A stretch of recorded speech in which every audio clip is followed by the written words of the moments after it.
offer here some coping strategies for those going through divorce. You don't need to go through this alone. While divorce is common, and most of us have either experienced it or know someone close to us who has, it is far from a normal life experience. The level of pain inflicted by the experience ranges widely from tolerable disruption and discomfort to wrenching despair and a sense of personal destruction. While advice from friends and family can be very supportive, more often the most beneficial help can be found within community and with others experiencing it, and/or with a skilled professional therapist.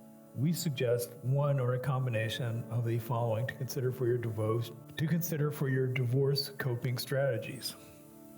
First, find a therapist near you specializing in divorce and separation and make an appointment.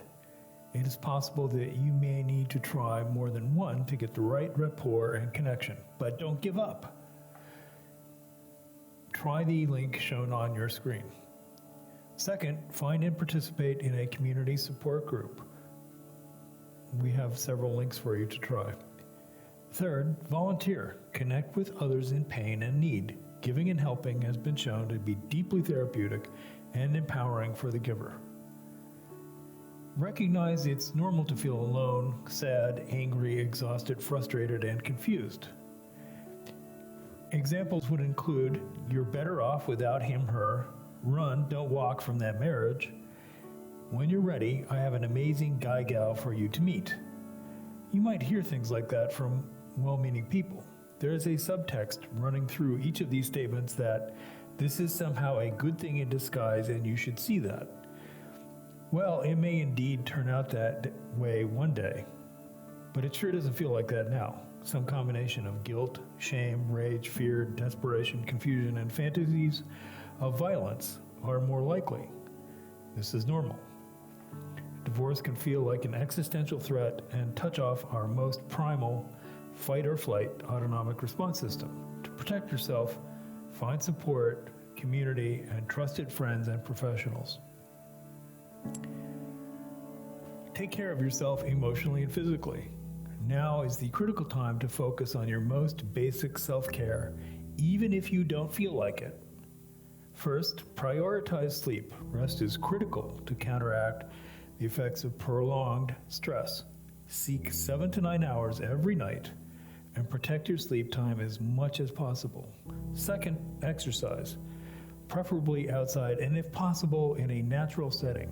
Walk, run, hike, cycle, carry light hand weights, and do strength building exercises. The beneficial effects of exercise for physical and emotional health is enormous.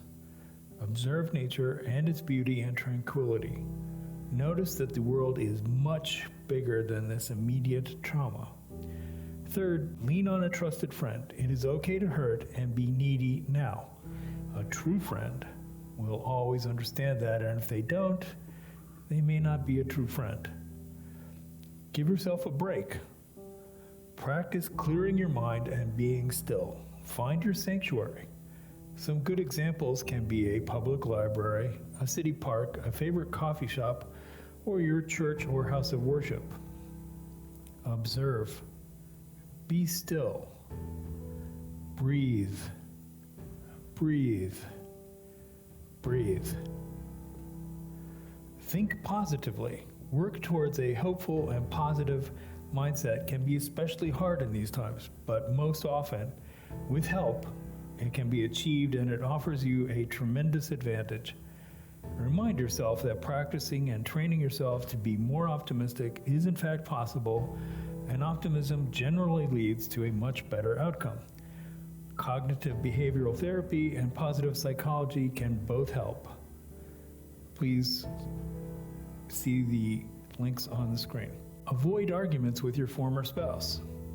They are going through their own form of torment or despair.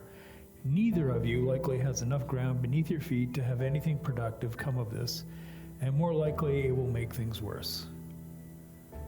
Explore your interests. Seek the light. This is a perfect time for personal reinvention or for rededication to your values. Now is the time to ask yourself the big questions. What are the bedrock values of life for me?